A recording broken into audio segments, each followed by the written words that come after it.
కలని పునాది చేసి ఎదగాలని, తరిమే వాళ్ళని హితులుగా తలచి ముందుకెళ్ళాలని.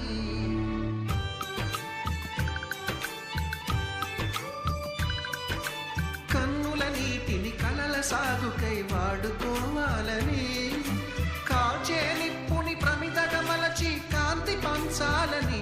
గుండెతో ధైర్యం చెప్పెను, చూపుతో మార్గం చెప్పెను, అడుగుతో గమ్యం చెప్పెను. నేనున్నానని, నేనున్నానని, నీకేం కాదని, నిన్నటి రాతని మార్చేస్తానని.